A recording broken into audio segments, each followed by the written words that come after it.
तो guys last week जो गया है वो काफ़ी अच्छा गया है अपना बीटीसी में। आप लोग यहाँ पर मैं देख सकते हो कि अच्छी एक बाइंग आई है और ये जो बाइंग आई है वो एक अच्छे सपोर्ट टेबल से आई है।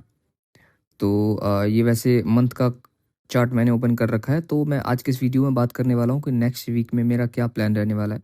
अगर आपने मेरा लास्ट वीडियो नहीं देखा है, आप उसमें जाकर के देख सकते हो। मैंने क्लियरली बोला था कि मैं यहाँ से बुलिश रहने वाला हूँ, यानी कि मेरा जो मोमेंट रहेगा वो बुलिश रहेगा, क्योंकि यहाँ पर मैं एक एस&आर लेवल जो है वो ब्रेक हो सकता है और एक अच्छी बाइंग आ सकती है।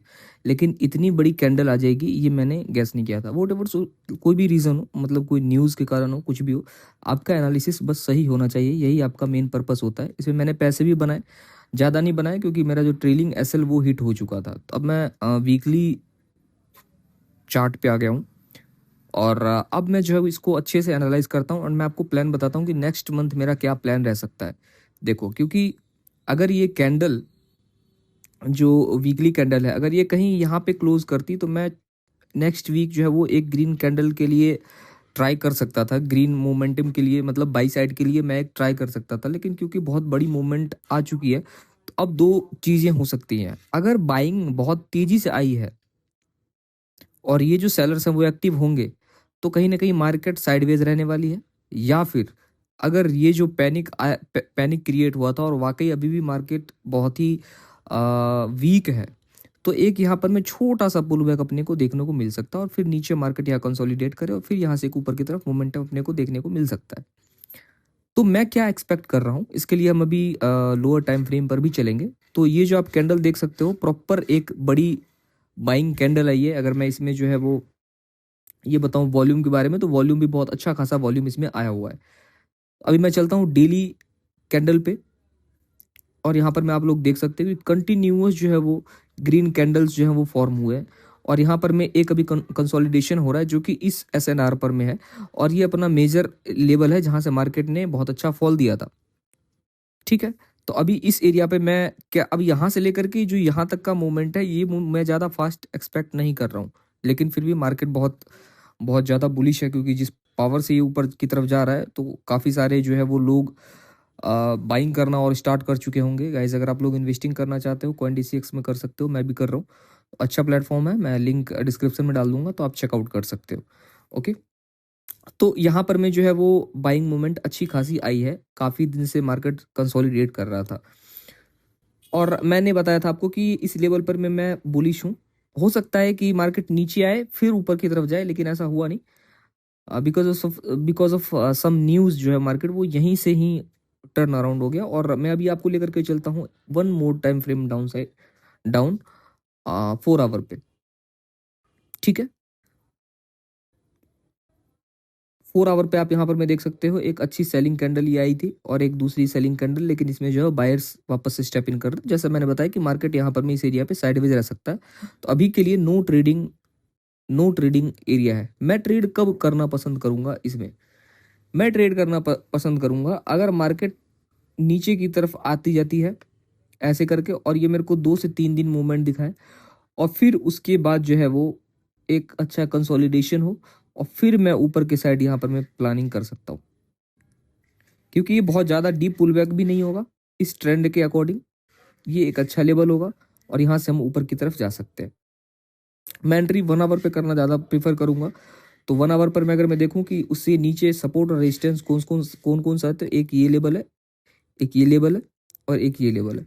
तो जैसा मैंने आपको बताया कि यहाँ से मार्केट को मैं चाहता हूँ कि ऐसे स्लो डाउन करते हुए आए और फिर इस लेवल से या फिर इस लेवल से कहीं से भी अगर मुझे एक अच्छी बाइंग दिखती है तो मैं पुल बैक पर मैं एंट्री करना पसंद करूंगा। मेरा टारगेट जो है वो ये हाई तक का रहेगा।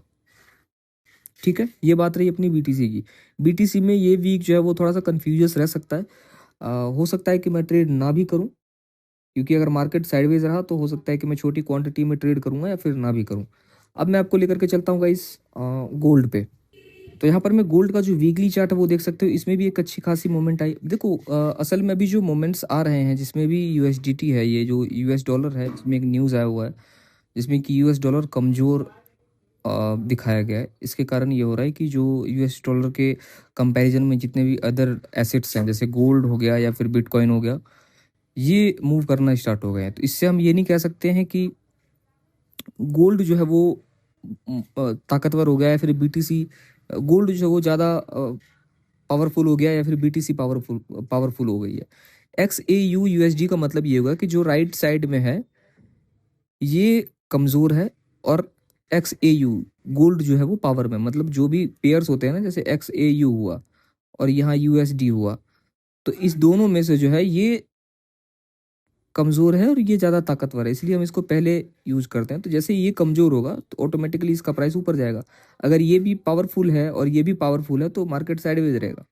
अगर ये ज़्यादा पावरफुल है और ये थोड़ा सा कमज़ोर है तो मार्केट नीचे की तरफ आएगा। ये बेसिक कॉन्सेप्ट है। अगर नहीं पता था तो आई गेस कि आपको ही समझ में आ गया होगा। तो यहाँ पर मैं क्या हुआ कि मार्केट ने यहाँ पर मैं कंसोलिडेट किया और यहाँ पर मैं एक अच्छी मूवमेंट्स जो है वो अभी मूवमेंट आई है लगातार। अगर हम 3 वीक की बात करें तो ग्रीन कैंडल्स फॉर्म हो रहे हैं। तो मैं यहाँ पर मैं जो वापस से ये हम सपोर्ट एरिया पे पहुँच रहे हैं, तो मैं यहाँ पर मैं एक पुल बैक एज्यूम कर रहा हूँ जो कि इस लेवल तक में आ सकता है। यहाँ से मैं एक पुल बैक एज्यूम कर रहा हूँ, तो हो सकता है नेक्स्ट कैंडल जो है वो ग्रीन बने और ठीक ठाक ग्रीन कैंडल बने।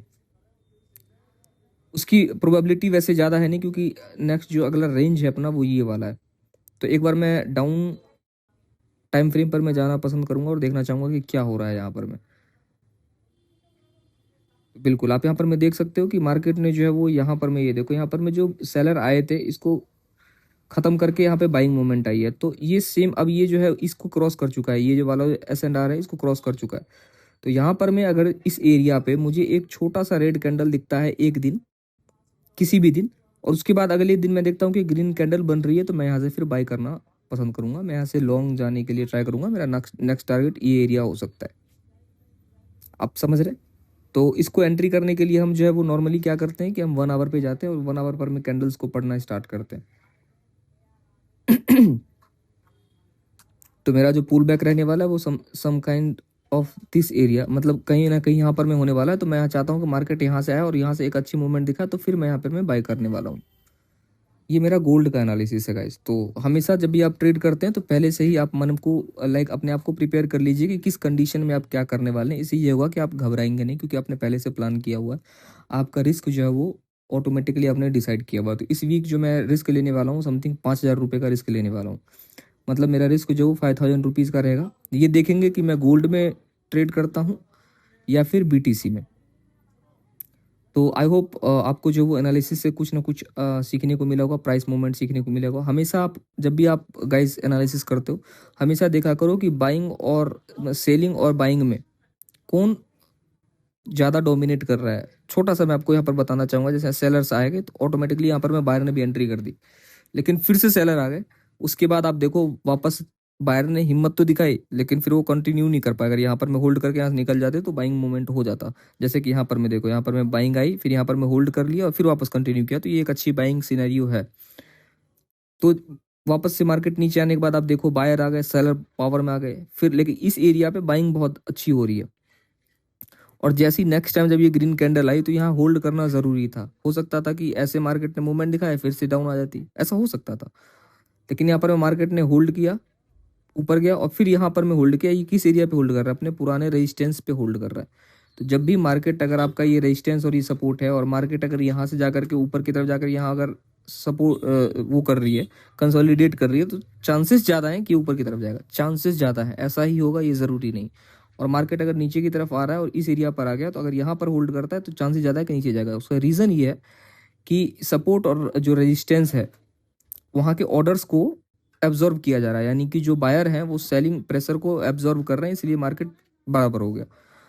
और जो सेलिंग प्रेशर है इसको इसको यहाँ पर बायर जो है वो एब्जॉर्व कर रहे हैं, तो मार्केट यहाँ पे साइडवेज हो गया। तो मेनली ये रीज़न होता है। तो आई होप कि आपको कुछ ना कुछ सीखने को मिला होगा इस वीडियो में। मैं आपसे मिलता हूँ अगले वीडियो में। नेक्स्ट डे मैं क्या एनालिसिस करने वाला हूँ, क्या ट्रेड लूँगा उसके लिए।